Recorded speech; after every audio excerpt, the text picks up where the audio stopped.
저는 역대하 묵상하면서 가장 하나만 꼽는다면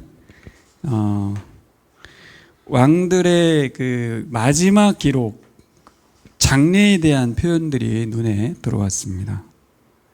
어떤 왕들은 왕족임에도 불구하고 왕실 묘지에 못 들어갔다, 이런 표현이 있고, 여호야다는 제사장임에도 불구하고 왕실 묘지에 들어갔다, 이렇게 돼 있고, 또 히스기야 왕은 모든 왕들의 제일 높은 곳에 안장되었다, 이런 표현들이 있거든요. 그리고 어떤 왕은 아예 묘지 자체에 언급이 없고, 이런 분도 있습니다.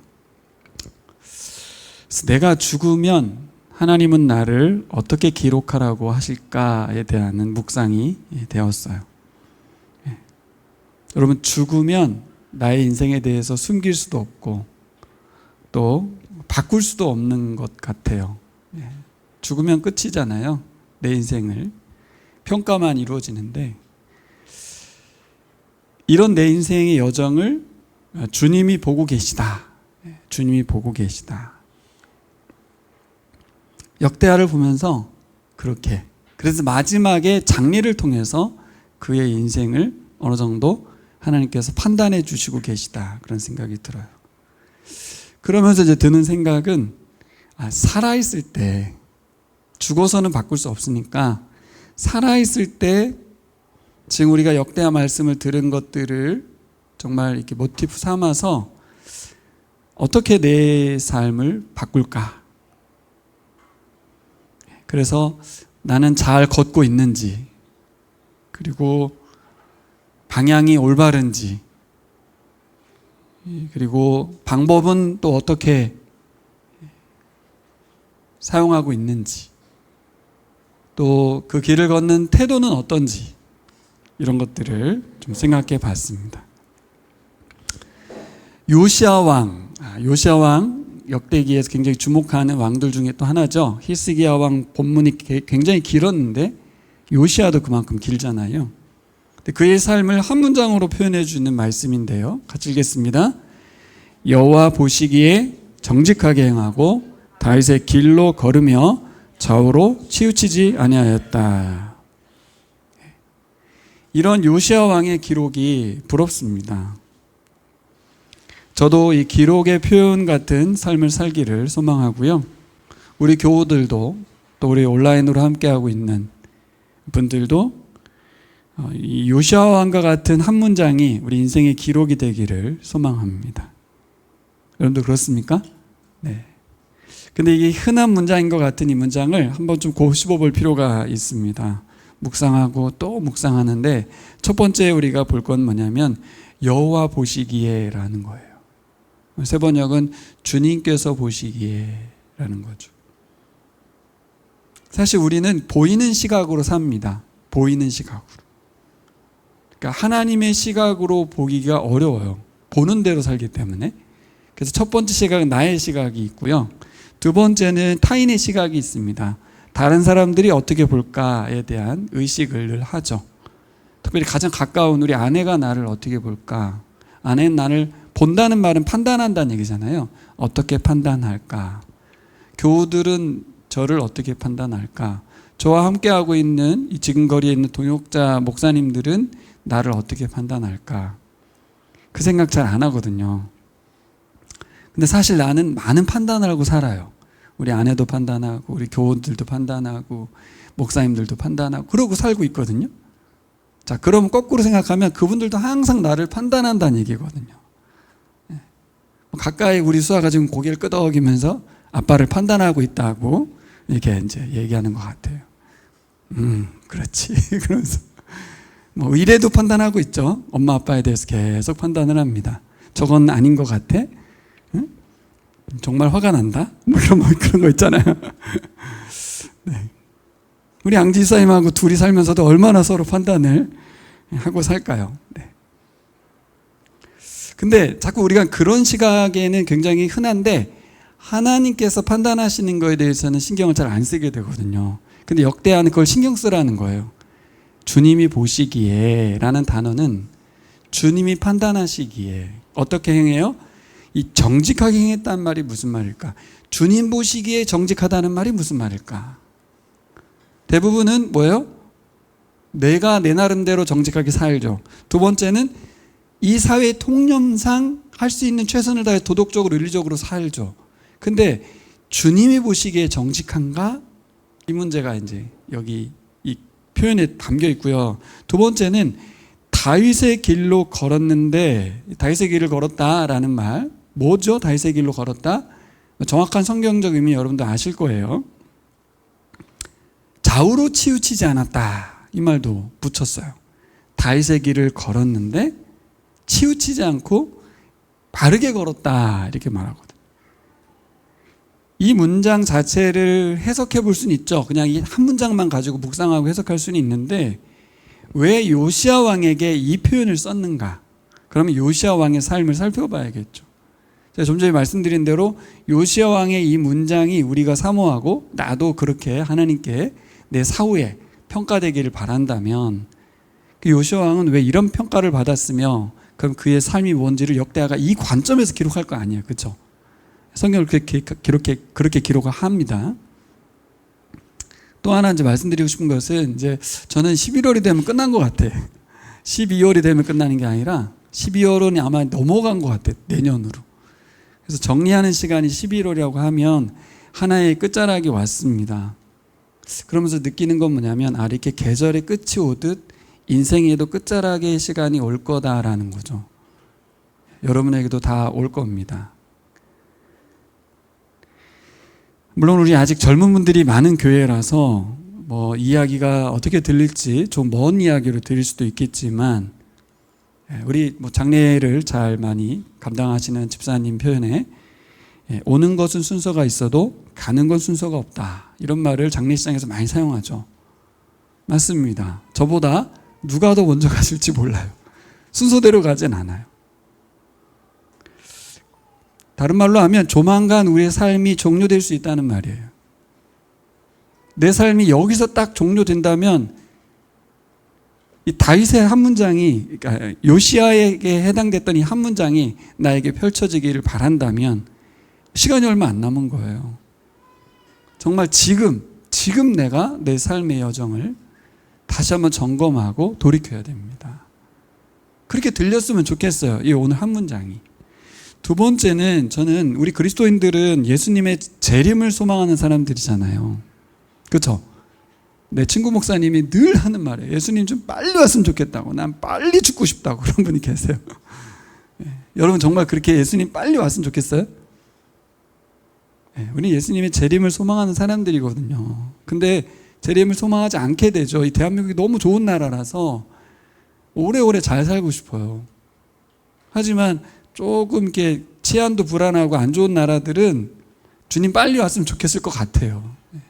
그만큼 삶의 안정과 여유는 주님의 재림을 소망하기가 어렵거든요. 그래서 다시 한번 정신 차려보면 우리는 주님이 어서 오시옵소서라고 기도하는 사람들이잖아요. 그래서 주님이 내일 오시면 안 왔으면 좋겠어요? 반응이 왜 이러지? 주님이 내일 오시면 우와 좋다 이게 되는데, 내일 온다고? 좀 이따 오면 안 되나? 이런 생각이 들죠. 내일 오시면 오늘이 끝입니다. 그러면 지금까지 내 삶에 대한 평가가 어떻게 일어날지를 또 생각해 봐야겠죠. 그래서 이걸 종말론적인 삶이라고 해요. 신학적으로. 종말을 늘 살아가는 사람들. 주님 지금 오실 때, 내일 오신다면 하는 마음으로 살아가는. 그러면 나의 인생을 어떻게 해요? 성경적 시각으로.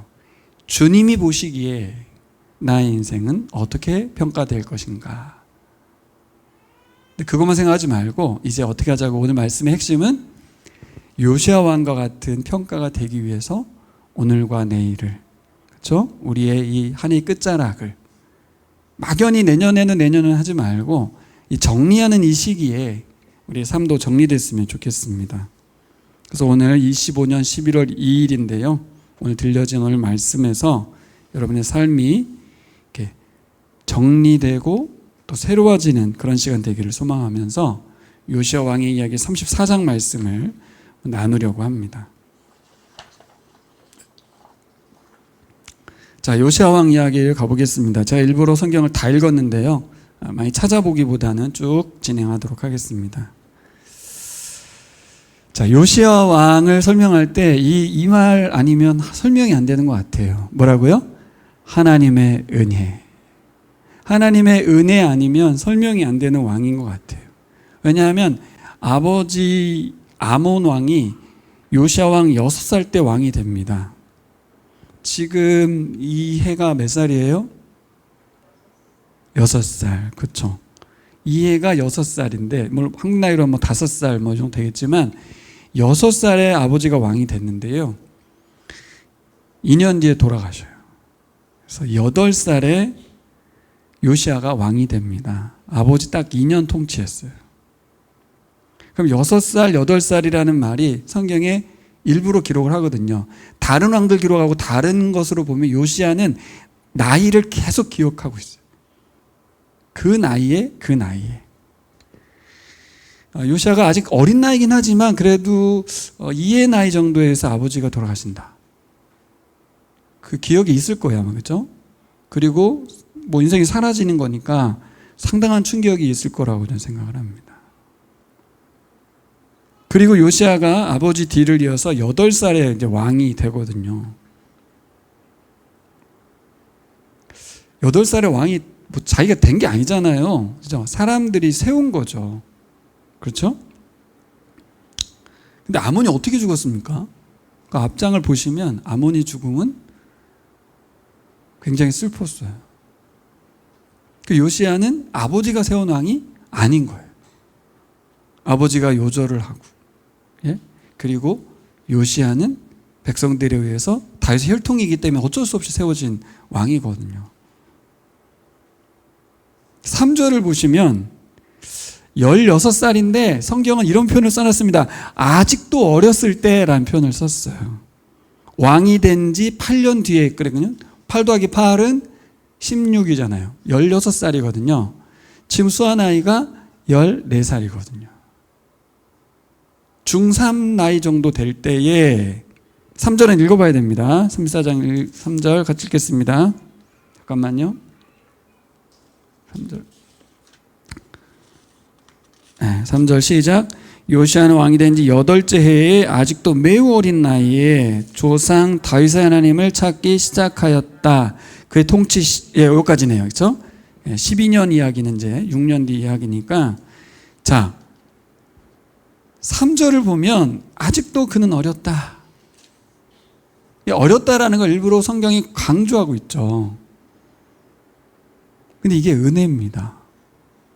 여러분 한번 자기 인생을 생각해 보세요. 여러분 인생과 대입해 볼 때 몇 살에 하나님을 찾았어요?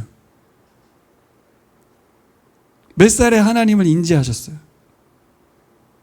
하나님의 인격성이 나하고 소통됐다는 느낌을 스스로 가졌던 때가 언제예요? 저도 30살이 넘어간 것 같아요. 전도사 때도 아니에요. 그러니까 제 스스로, 물론 뭐 16살에 그가 스스로 하나님과의 관계 속에서 소통의 느낌을 가졌을지는 잘 모르겠는데 어쨌든 하나님을 16살 나이에 비로소 찾았다라는 것, 이게 어떤 의미인지는 정확하게는 모르겠어요. 성전에 갔다는 이야기인지 성경책을 폈다는 이야기인지는 모르겠으나 표현 자체가 갖고 있는 의미는 뭡니까? 그 어린 나이에 하나님께 찾아가서 그렇죠? 하나님을 인지하고 예배드리는 삶이 시작되었다, 이렇게 전 들려요. 그러니까 제가 아까 말한 대로 은혜라고밖에 설명이 안 되는 거예요. 어려서도 그렇지만 아버지가 요절한 것도 그렇고, 뭐가 제가 하고 싶은 말이냐면, 뭐가 은혜냐면, 그러면 도대체 그냥 나이 먹으면 하나님 만나게 됩니까? 우리 박일남 사인 나이 먹어가면서 어느 날 나이 먹으니까 하나님 만나줬어요? 아니에요. 박 기사님은 어떻게 하나님 만났어요? 나이 말고, 예? 우리 이세호 주사님은 하나님 어떻게 만났어요? 잘 생각해 보시면 하나님은 혼자 만나는 게 아니에요. 그 하나님과의 만남을 도와주는 누군가가 있었어요. 거기에 성경에 기록이 없거든요. 근데 저는 이것을 묵상해 봤습니다. 요시야가 믿음을 가질 수 있도록 도왔던 그 누군가, 그 하나님의 은혜의 통로였던 그 사람이 있었다는 거. 아버지가 반역에 의해 살해됐거든요. 신하들이 죽였어요. 반역이라고 써 있어요. 아버지가 반역에 의해서 살해됐다고요. 그거를 인지하게 되는 그 입장에서 하나님께 대한 원망이 더 클 수도 있지 않습니까? 근데 그 상처와 아픔과 그 약함, 어려운 어린 시절을 어떻게 보냈는가? 하나님은 누군가 다윗의 하나님을 알려주고 붙들게 도와주었어요. 근데 제가 생각해 봤어요, 여러분. 요시야한테만 하나님 그렇게 하셨을까? 라는 거죠. 아니에요. 우리 교회, 우리 수환 형제도 있지만 우리 교회 모두가 다, 저도 그렇고 제 인생에서 그렇고 누군가가 나한테 와서 하나님을 소개해 줬거든요. 이건 전 세계 모든 인구가 다 똑같아요. 하나님은 모두에게 은혜를 베푸셨어요. 근데 그 은혜에 반응하는 사람이 있었던 거고 없었던 거고, 이 차이가 있는 거예요. 이스라엘의 모든 왕, 남유다의 모든 왕에 대해서 하나님께서는 요시야 같은 왕이 또 있었잖아요. 그렇죠? 7살의 왕이 된 사람도 있었고, 하나님의 사람들을 붙여서 하나님을 찾도록 도와주는 역할을 하나님이 하셨어요. 모두에게 은혜를 베푸신 거라고. 이 하나님의 은혜를 우리가 이 추수감사절 기간에 꼭 묵상하셨으면 좋겠어요. 여러분, 잠시 멈춰 서셔서 내가 하나님을 인지하고 예배하고 하나님과 친밀함을 누릴 수도 있게 했던 그 영적인 지도자, 영적인 친구, 혹은 그게 아니면 어떤 사건, 연약함, 질병, 이런 것들 통해서 어쨌든 신을 찾게 되잖아요. 어쨌든 하나님을 찾게 만드신 그 하나님의 은혜를 여러분 생각하셨으면 좋겠어요. 왜냐하면 여기서 되게 중요하게 하고 싶은 말이 뭐냐면, 분명히 하나님 은혜지 않습니까? 이건? 하나님 은혜 베푸신 거죠. 근데 우리가 하나님의 은혜를 요시야 왕처럼 하나님의 은혜를 은혜되게 하는 삶을 살아야 돼요. 하나님의 은혜가 엄청 많은데 그 하나님의 은혜를 감사함으로 인지하지 못하고 반응하지 못하고 깨닫지 못한다면 하나님 은혜가 은혜되지 않는 거잖아요. 그렇죠? 전 요시야 왕이 하나님의 은혜를 은혜되게 만든 사람이었다고 믿습니다. 그런데 그런 삶을 사시길 바라요. 그러면 제일 먼저 해야 될 게 뭐예요? 하나님의 은혜가 뭔지를 빨리 찾고 확인하고 그래야겠죠. 두 번째는 어떻게 이걸 감사하고 어떻게 이것을 반응해야 될지를 또 생각해야겠죠. 20살에 4살 뒤에 무슨 일이 일어납니까? 여전히 나이가 젊죠? 20살이면. 그렇죠? 우리 청년들 여기 우리 수환 형제 몇 살로 했어요? 24. 21살에 우리 교회에서 예수님 만났잖아요. 더 어릴 때 20살에 무슨 일이 있었어요? 하나님 은혜에 대한 반응이 시작됩니다. 개혁을 시도해요. 20살 때 종교개혁을 합니다. 이렇게 묵상해 보니까 좀 이해가 되죠. 성경이 괜히 나이를 기록한 게 아니란 말이에요. 그냥 이분이 종교개혁을 했구나, 대단하다, 멋있다, 이렇게만 할 게 아니고 20살에 백성들이 우상에 빠져 호조되고 있는 상황 속에서 제일 먼저 한 일이 뭐예요? 지도자들을 처단했습니다. 백성들을 우상에 빠져 살게 만드는 지도자들을 다 죽여버렸어요. 근데 죽인 게 아니라 어느 정도까지 했냐면 그들의 뼈를 제단에 불태웠어요. 와, 요시야가 어느 정도 퍼포먼스를 했냐. 그냥 그들을 그냥 극형에 처해라, 이걸 끝난 게 아니라 그들 시체를, 뼈를 불살로 와서 빠버렸다고 그랬어요. 이 정도로 단호하게. 몇 살에? 20살에. 우상을 제거하고 우상들을 빻습니다. 그렇죠? 그리고 제사장들, 그렇죠? 우상을 섬기겠다는 제사장들은 뼈를 불태워버리고,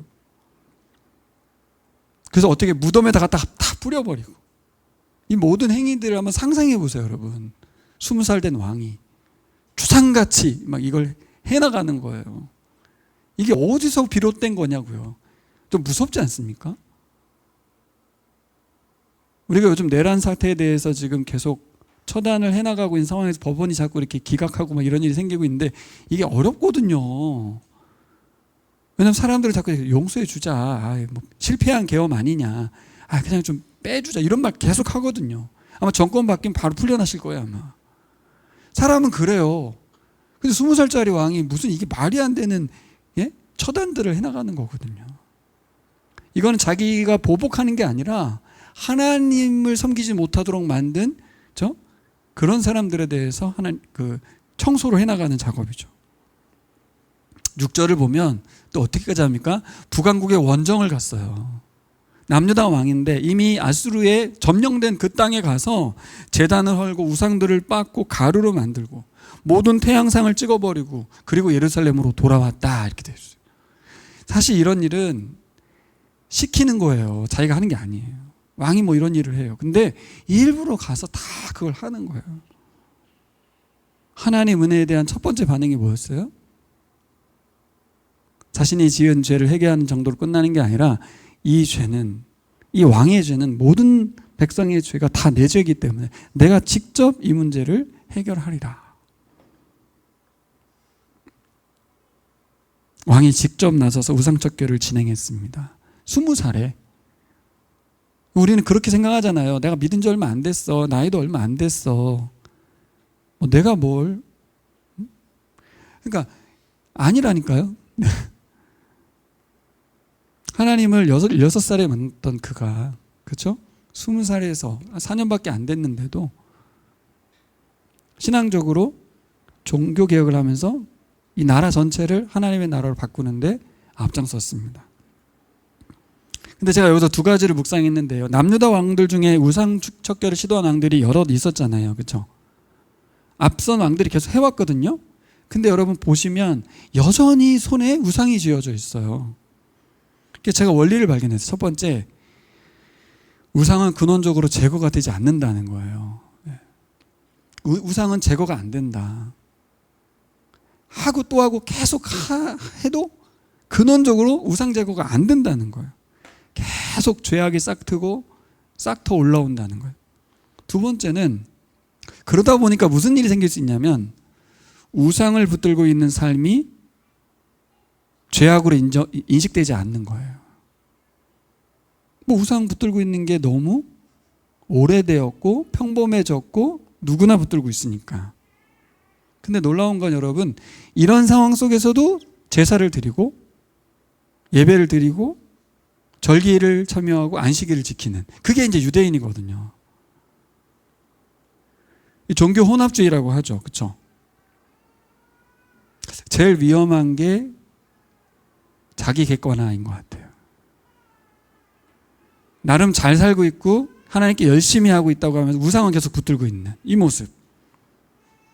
지난주에 뉴스에 이런 뉴스가 있었습니다. 최상병 특검에서 이름을 밝히면 좀 제가 좀 그래서 말 안 하는데, 여러분 다 아시는 아주 유명한 목사님, 동상까지 만드신 그 목사님을 압수수색하려고 했는데 그분이 이렇게 말했대요. 내가 목사인데, 이러면서 와, 그런 표현을 사용하셨다고 해요. 물론 목사직에 대한 정체성과 자부심을 갖는 건 알겠는데 특권층은 아니잖아요. 그렇죠? 범죄에 대한 어떤 상황이 판단돼서 법원에서 압수수색 영장을 발부했는데 본인의 말은 뭐예요? 목사는 압수수색하면 안 된다. 뭐가 우상이에요, 지금? 여러분, 자신의 동상을 만드는 것을 살아있으면서 그걸 허락하는 목사는 저는 이해가 안 돼요. 어떻게 생각하세요, 여러분? 그러면서 내가 목사인데 이게 뭐가 죄인지를 잘 모르는 상태에 빠져버린 거예요. 그러면서 설교도 하고 예배도 집리하고 다 하잖아요. 할 거. 근데 그분을 대표적으로 제가 비난하기 위해서 하는 말이 아니고요. 사람들 모두 자기 손에 우상을 쥐고 산다는 거예요. 근데 사람들만 그런 게 아니라 그리스도인들도 그렇다는 거예요. 심지어 목사님들도 다 그러고 있어요. 뭐 천주교 신부님들은 아니겠어요? 그러니까 사람은 다 우상을 붙들고 있다는 거. 이거 우리가 꼭 기억해야 돼요. 우상을 내가 버려도 또 쥐고 있는 게 사람이라는 거. 그리고 어느 날 우상을 쥐고 있는 것이 별 문제가 안 된다고 생각하는 것. 그게 우리의 입장이라는 것을 알아야 돼요. 자, 그러면 여러분 그 정도 되면 어떻게 돼요, 사람이? 개혁을 하게 됩니까? 평범하는 건데죠. 응? 모두 다 그렇게 살아요. 여러분, 제가 여기다 썼는데 지금 내 손에서 내려놔야 될 우상은 뭔가? 이거 참 나이가 20살이었던 요시야가 정말 저는 이게 가능하네? 가능하다는 걸 여기다 써놓은 거예요, 여러분. 20살이면 어립니까? 예수 믿은 지 얼마 안 됐습니까? 그게 중요한 게 아니에요. 하나님의 은혜를 인지하고 하나님 말씀에 반응을 하는 사람은 요시야와 같이 반응하게 된다는 것을, 가능한 사람이 있었다는 것을, 그렇다면 누가 정상이니? 요시야가 정상인 거죠. 저는 요시야의 개혁의 마음이 하나님을 향한 전심에서 시작됐다고 봐요. 그게 아니면 이 반발과 문제점 때문에 못하게 되거든요. 저도 내 손에 있는 걸 이걸 놔버리면 내 인생이 흔들리기 때문에 못 놓는 게 많거든요. 내가 특권의식은 없는지, 내가 막 화내고 있는 이유가 내가 마땅히 대우받아야 되는데 대우받지 못해서 화내는 건 아닌지,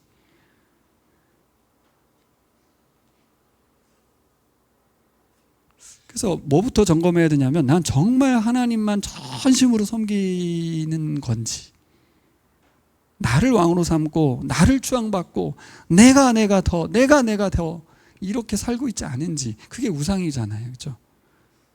가장 먼저 우리가 어려운 문제가 이제 자녀 문제죠. 자녀를 놓을 수가 없어요. 놓는다는 게 뭐지? 하나님께 맡긴다는 게 뭐지? 요즘 그런 생각이 들어요. 근데 자녀를 붙든 것 같은데 사실 자기를 붙들고 있는 거죠. 자녀를 잘 키운다는 이유가 뭐지? 그를 위한다는 건가? 계속 생각하게 돼요. 내가 무엇을 위해서 지금 이렇게 하지? 모두 우상 숭배라고 귀결됩니다. 예. 여러분, 요시야가 했던 것처럼 우리가 하나님의 은혜를 인지하고 받아들이면 감사하게 되잖아요. 이 감사한다는 것은 제일 먼저 나타나는 현상이 시각을 바꾸는 거예요. 내 시각에서 주님 보시기에 내가 붙들고 있고 놓아야 될 게 먼저. 주님은 알려주는데 우리는 그런 대로 이런 데 다 이렇게 살지 않아? 이렇게 사는 거. 그 부분을 점검해야 됩니다. 세 번째로는 성전을 보수합니다. 8살에, 참 8살 나이에, 그렇죠? 26살 나이. 다음에 일어난 일은 20살에서 6년 지났죠. 6년. 8절에 나왔습니다. 요시야는 성전 보수를 명령합니다. 이 성전 보수 명령의 자세한 내용은 뭘로 나와요? 돈과 사람을 투입했다는 이야기로 나와요. 돈과 사람은 파워거든요. 파워. 이 파워를 어디에 사용했냐면 하나님의 성전을 보수해서 백성들이 예배를 회복시킨 일을 했어요. 그러니까 우상을 먼저 타파하고 난 뒤에 그 다음은 하나님을 바르게 섬기는 일에 힘을 기울인 거죠. 자, 이거 그냥 뭐 깊이 보지 말고 성전 시대는 건물 회복이, 그죠? 성전 보수가 사명이라면 지금 이 시대 우리에게는 어떤 것이 성전 보수 같은 일일까? 하나님 은혜에 있어서 우리가 뭘 보수해야 될까 할 때 저는 이 공동체 멤버들을 세워가는 일이라고 생각해요. 돈과 시간과 사람들이 동원돼서 건축을 하듯이 사람들을 세워가는 일, 함께 예배를 회복하게 하기 위해서 살아가는 것, 그것을 전 다윗의 길을 걸었다고 저는 해석이 되더라고요. 지금 우리가 하는 일은 뭐 건물 건축하는 일은 없잖아요. 결국 한 사람 한 사람을. 저는 그래서 우리 교우들도 그렇고요. 서로가 서로를 볼 때 저분이 어떤 사람이 되었으면 좋겠는가 할 때 내가 먼저 나는 어떤 사람이 되고 싶어 하나님 앞에. 그리고 우리 목장의 목원들이 주님 보시기에 어떤 사람이 되기를 바라는지 점검해 보셨으면 좋겠어요. 우리의 바람이 예배만 잘 드렸으면 좋겠어. 그럼 예배만 잘 드리는 거예요. 예배나 잘 드리면 좋겠어. 그럼 예배나 잘 드리는 거예요. 진짜 이분이 어떤 분이 되기를 바라는지를 놓고 우리가 기도했으면 좋겠어요. 근데 그 목원도 목자님에게도 마찬가지라고 저는 생각해요. 우리 목자님이 이런 분이 됐으면 좋겠어요. 그건 서로에 대한 바람을 말하는 게 아니고요. 하나님의 사람을 세워가기 위해서 내가 뭘 해야 되냐는 거예요. 막연한 기도가 아니에요. 우리 목녀님인 우리 은혜 목녀님이 이런 사람이 됐으면 좋겠어. 그런 바람은 다 있거든요. 그렇죠? 그래서 너는 뭐 할 거냐는 거예요. 그분이 영적으로 하나님과 깊은 관계 속에 있고 성장하고 성숙한 사람이 되게 하기 위해서 나는 어떻게 할 건데? 기도하고 돈을 어떻게 쓸 것이고 시간을 어떻게 들여서 그분을 세울 건지를 생각해야죠.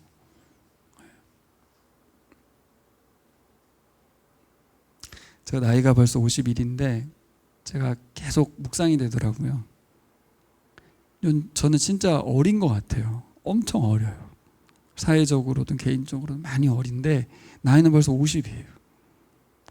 60살쯤 되면 좀 이렇게 성장할까요? 그 생각해 봤어요. 사회적으로 성장하고 성숙한다는 게 뭘까? 우리가 일반적으로 생각하는 성장했다고 말하는 것과 성숙했다는 것은 뭘까? 여기 요시야 왕 같은 개념을 도입해야 될 것 같아요. 자꾸 우리는 어떤 선을 정하고 거기에 나를 맞춰서 항상 난 어리고 부족하다는 생각을 더 많이 하고요. 그래서 어쩔 수 없다는 생각을 하게 되는데 제가 요시야를 보면서 느낀 거예요. 나이로 할 문제는 아니다. 70이 된다고 해서 어른이 되는 게 아니다. 시간이 지난다고 성장하고 성숙하지 않는다. 그럼 뭐죠? 근데 이 20살밖에 안 된 이 친구가 26살 된 이 친구가 이렇게까지 성장하고 성숙한 건 뭐죠? 이거 우리가 사회적인 기준에서 성장과 성숙으로 가지 말고 요시야 왕처럼 하나님 손에 의해서 성장하고 하나님 보시기에 옳은 길을 가는 사람으로 살아가려고 하면 어느새 성장했고 성숙해 있는 우리를 보이지 않을까 그런 생각이 들어요. 그러니까 우리를 하나님의 말씀께 맡겨서 그 말씀에 의해서 우리가 살아가고 성장하도록 맡기는 거죠. 이번 역대하 말씀 묵상은 제가 더 열심히 읽고 묵상하고 해봤습니다. 딴 때보다 더. 안 그러면 이게 놓치니까요. 이게 좀 왕들의 이야기고 구약 이야기라서 이게 크게 은혜가 안 돼요. 그래서 좀 노력을 좀 했는데 결과적으로 그렇게 하니까 그만큼 더 은혜가 있어요.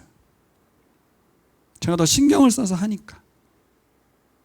여러분, 우리 교회 안에 우리 목장에 작은 이 가족들인 서로가 하나님 사랑하고 전심을 하나님 섬길 수 있도록 내가 어떻게 도울까? 어떻게 내 돈과 시간과 열정을 그를 위해 사용해서 그를 왜냐하면 그가 서야 나도 성장하거든. 다 어린 상태에서 계속 있으면 그냥 돌보기만 해야 되잖아요. 영적으로 성장해야 되거든. 사실은 이 마음은 저에게 있는 마음입니다. 저도 그래서 계속 기도하게 되죠. 이분을 어떻게 도와야 되지? 기도할 때마다 하나님 마음 주신 목양의 마음이 있으니까 그 부분을 생각해요. 나름 기도와 시간과 돈을 써서 노력을 하긴 합니다만 사실 우리 교회 목양은 저는 목자 목녀님들이 하고 있다고 생각해요. 저는 제가 할 수 있는 역할을 하고 있지만 우리 목자 목녀님들이 우리 목원들과 함께 서로 간에 목양을 잘 하셨으면 좋겠어요. 그 목사님이 해야 될 역할 아닙니까? 우리 교회는 처음부터 목장교회로 시작됐기 때문에 또 여러분들이 목자로서 부름받고 살아왔으니까 저는 뭐 하실 수 있다고 봐요. 자, 네 번째 한번 살펴보겠습니다. 네 번째는 여러분 잘 아시는 요시야가 성전을 보수하다가 율법책을 발견하는 이야기입니다. 19절 보겠습니다. 19절 같이 읽어볼까요? 19절 시작. 왕은 율법의 말씀을 다 듣고는 애통해하며 자기의 옷을 찢었다. 이제까지 이런 왕은 없었죠. 말씀이 들려지는 그 자리에서 바로 엎드렸습니다. 왜 그랬냐면 하나님이 두려워서 그랬어요. 그리고 왕으로서 책임이 느껴졌어요. 26살에 제가 26살에 전도사가 됐거든요. 근데 그때를 돌이켜봐도 지금 생각하는 25년 전에 그때 저는 정말 어렸어요. 하나님에 대해서도 잘 몰랐고 아무것도 몰랐어요. 그러면서 신학을 했다고 전도사하고 설교도 했어요. 그런데 요시야를 보면 그 말씀을 듣는 그 26살 나이에 옷을 찢으며 하나님께 두려움 가운데서 엎드려 버렸습니다. 그럼 이 정도면 두려워서 끝나야 되는데 어떻게 했냐면 바로 신하를 시켜서 제 선지자에게 가서 이 말씀, 이 율법의 말씀이 정말 사실인지 그러한지 확인 절차에 들어갔습니다. 이거는 아무나 이렇게 반응하진 않거든요. 두렵고 그냥 끝나버리는 게 우리의 모습인데 저는 세 가지를 나누고 싶어요. 요시야가 어떻게 말씀에 반응했는지에서 첫 번째로 말씀이 들려졌습니다. 이게 참 은혜죠. 그렇죠? 이걸 기도했으면 좋겠어요. 여러분 우리 인생 최고의 기도는 하나님 말씀이 들려지게 해주세요인 것 같아요. 제가 좀 전에 역대하 묵상하면서 제가 그런 말씀 나눴는데 내가 이 기도를 하면서 발버둥 치면서 사모하는 마음으로 해도 안 들릴 때가 있어요. 전혀 말씀이 안 들리고 그냥 뭐 하고 있지? 내가 지금 큐티를 했는데 뭐 했지? 이럴 때가 있거든요. 그래도 언제든지 우리 1번 기도는 하나님 말씀이 들려지게 해달라고. 그래서 그거 아니면 우리 못 삽니다. 왜냐하면 말씀이 언제든지 들을 수 있는 말씀이 되었기 때문에 그래요. 언제나 표현 말씀은 볼 수 있는 상황이 됐거든요. 그래서 무뎌지는 거죠. 그래서 이 무뎌지지 않게 해달라고 말씀이 들려지게 해달라고 기도해야 되겠죠. 근데 두 번째는 요시야 왕처럼 너무나 오랜만에 말씀을 들었잖아요. 그래서 책이 없었어요. 그런 상황에서 율법책을 발견하고 처음 들었거든요. 여러분 정말 오랜만에 들어도 안 들리거든요. 똑같죠. 자주 봐도 깨닫기 어렵고 진짜 오랜만에 설교가 들어도 무감각해져 있을 수 있어요. 근데 여러분 말씀이 들려지는 것, 그렇죠? 말씀에 감동하심이 오는 것, 내 생각이 전환이 오는 것, 깨달음이 오는 게 다 은혜인 줄 믿습니다. 그걸 기도했으면 좋겠어요. 결국 하나님은 계속해서 말씀해 주셨고 사람을 보냈고 사건과 모든 걸 통해서 해도 잘 안 들리는 거예요, 왕들이. 근데 요시야가 들렸어요. 하나님 은혜죠, 은혜. 두 번째는 이 요시야가 듣고 반응을 하지 않습니까? 근데 들린 걸로 끝나는 분도 굉장히 많거든요. 아, 그렇구나. 아, 너무 좋다. 여기서 끝나는 사람이 있어요. 근데 어떻게 했어요? 거기에 대해서 바로 반응을 했어요. 이것도 기도의 두 번째. 말씀을 듣고 내 손과 발로 순종할 수 있는 민감한 반응을 기도해야겠죠.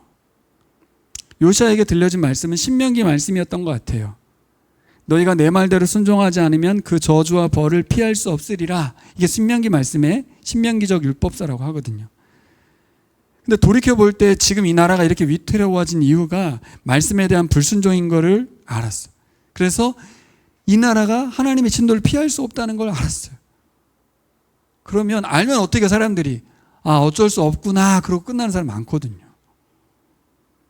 근데 1차적으로 한 일은 뭐냐면 이 말씀이 그러한지를 다시 확인하는. 제가 예전에 조 목사님께 목사님 설교 끝나면 누가 설교에 대해서 이렇게 질문하러 오는 사람이 있어요? 그러면 없어. 다 알아들었나 보지.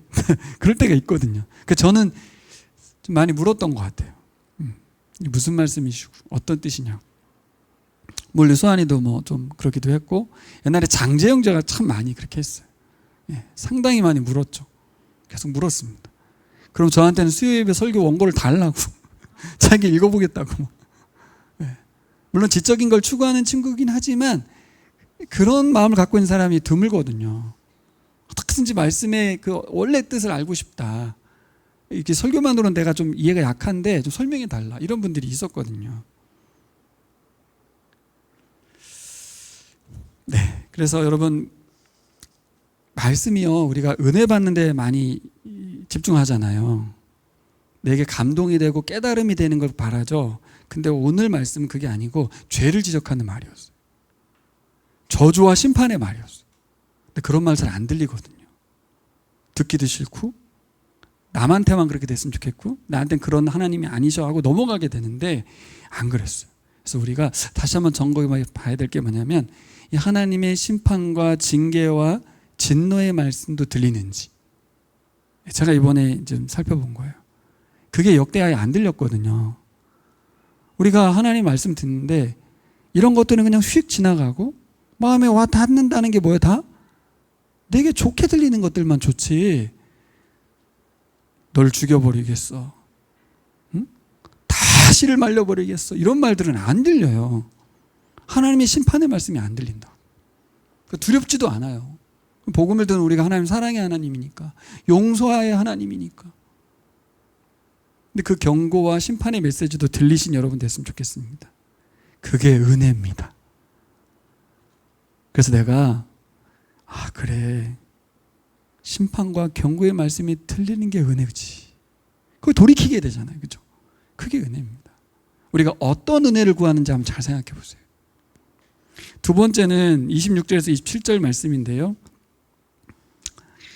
말씀의 권위자에게 귀 기울입니다. 여러분, 이 성경에 보면 누가 이 말씀을 분석해 주냐면 훌다라는 여인인데요. 여선지자라고 표현되어 있습니다.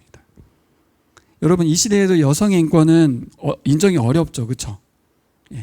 2025년인데 모 교단은 여전히 목사 안수를 여전히 거부하고 있어요. 여성 안수 안 된다는 거예요. 여자는 설교하면 안 된다는 거예요. 25년에도 그렇다니까요. 근데 요시야 왕 시대 때 여선지자의 말을 듣는다? 일부러 여선지자인 것 같아요. 참 공교롭게도 여선지자를 강조하고 있습니다. 요시야 왕은 여선지자의 말씀에 대해서 권위를 인정하고 받아들여요. 이게 뭡니까? 성비하고 아무 상관없이 하나님 세우신 직분자에 대해서 권위를 인정하는 거예요. 편견을 다 제거하고. 말씀에 순종한다. 말씀에 어떤 우리가 수용한다라는 것은 뭘로 드러나나 봤더니 권위자에 대한 존중과 순종으로 드러나는 거죠. 목원들은 목자님의 어떤 그죠? 권면과 지도에 대해서, 또 성도들은 또 제가 하는 것에 대해서, 또 우리 국민들은 대통령에 대해서, 세워진 권위자 선생님은 학생은 선생님에 대해서 하나님이 세우신 권위자라는 것에 대한 존중감을 갖고 듣고 따르려고 하는가? 당연한 건데 여러분, 다시 한번 점검해 봐야 돼요. 잘하고 있다고 생각할 수 있겠지만 다시 한번 요시야를 보면서 여선지자의 말을 헐, 그런 생각이 들었어요. 세 번째는 은혜를 나누고 확대했습니다. 30절에 32절에 보면, 자, 요시야에게 훌다가 준 메시지는 딱 하나였어요. 뭐냐면 이 말씀대로 심판이 이루어질 거라는 거예요. 단 요시야, 네가 회개하고 돌이켰기 때문에 네가 통치하는 기간 동안에는 나라가 망하진 않을 거야, 이렇게 말했어요. 그럼 일반적으로 우리의 반응은 휴, 다행이다, 그죠? 그러고 끝날 수 있거든요. 근데 요시야는 어떻게 하냐면 지도자들을 모아서 성전으로 올라가서 백성들을 다 불러 모아가지고 거기에서 자기가 들었던 율법을 낭독하게 합니다. 말씀을 막 들려줘요. 뭐 하는 거죠 지금? 하나님의 확증된 예언의 말씀에 대해서도 다시 한번 하나님께 나아가서 회개하고 돌이키고 그 말씀에 반응하라고 백성들에게 촉구하는 거예요. 이게 어떻게 가능했습니까? 여선지자 말에 대하면 잘 보세요. 분명히 예고되어 있던 어떤 저주의 심판의 예언인데 누구에게는 바뀌었어요? 요시야 왕 때는 바뀌었잖아요. 왜요? 요시야 왕은 말씀에 반응하고 다윗의 길을 걷고 좌우로 치지 않았기 때문에. 하나님의 말씀은, 하나님의 뜻은 정해진 게 아닙니다, 여러분. 백성들 여러분들 나처럼 하나님 앞에 반응하시면 바뀔 수도 있어요. 혹시 하나님이 하나님의 뜻을 돌이킬 수 있습니다라는 그 믿음에서 시작된 일이에요.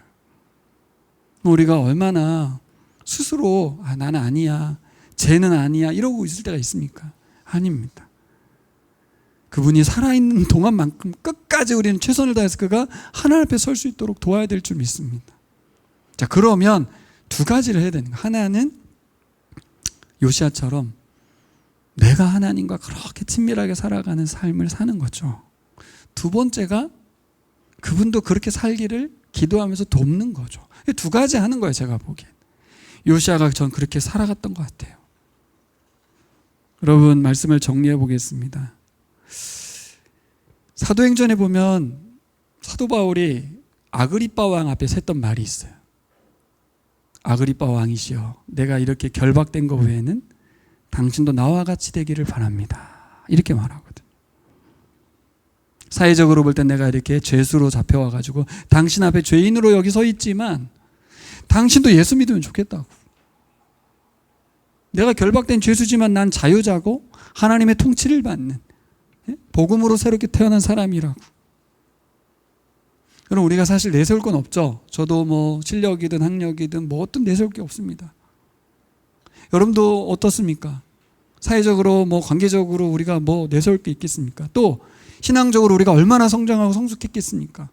그런 거 말고 정말 하나님의 자녀요, 예수 그리스도의 복음으로 나의 정체성을 가지고 사람들 앞에 당신도 나와 같이 되길 바란다고.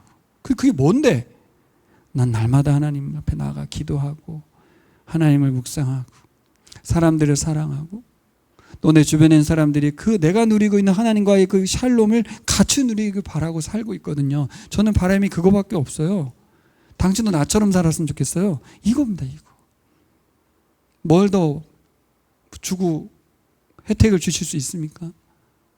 무엇이 최고의 가치입니까? 하나님 안에서 샬롬을 누리는 게 아닐까. 자, 이 문장 같이 한번 읽겠습니다. 아이고, 지워져 버렸네. 주님께서 보시기 읽겠습니다. 시작. 주님께서 보시기에. 아이고. 새 번역으로 제가 아까 읽었던 말씀을 다시 읽겠습니다. 그는 주님께서 보시기에 옳은 일을 하였다. 그의 조상 다윗의 길을 본받아서 오른쪽이나 왼쪽으로 곁길로 벗어나지 않았다. 뭐예요? 주님이 보시기에. 그렇죠? 동산 중앙에 선악을 알게 한 나무를 둔 이유가 뭐였습니까? 하나님이 내 삶에 함께 하신다는 것을 알려준 거예요. 그리고 그분과 함께 살 때 샬롬이, 그죠? 샬롬이 펼쳐진 걸 알기 때문에 하나님이 선물로 주신 거였어요. 삶의 기준점이 하나님 보시기에가 되길 바랍니다. 자, 이것을 아까 제가 하나님 보시기에하고 평가와 판단으로 생각하면 난 하나님 보시기에 제대로일까? 제대로 이렇게 가는데 그거 아니고 선악과는 뭐예요? 하나님이 보고 계시기 때문에 힘을 내고 그분께 다시 연결되고 그분의 은혜로 살자는 얘기예요. 이걸 바꿔야 돼요. 하나님 보시기에 잘 살아야지. 그분 보시기에 사람들 보기에도 평가받아야지. 이게 아닙니다. 여러분, 그래서 내 생각, 내 경험, 내 소망, 내 기쁨, 내 감정 이게 기준이 되지 말고 주님 보시기에가 기준 되신 여러분 되시기를 소망합니다.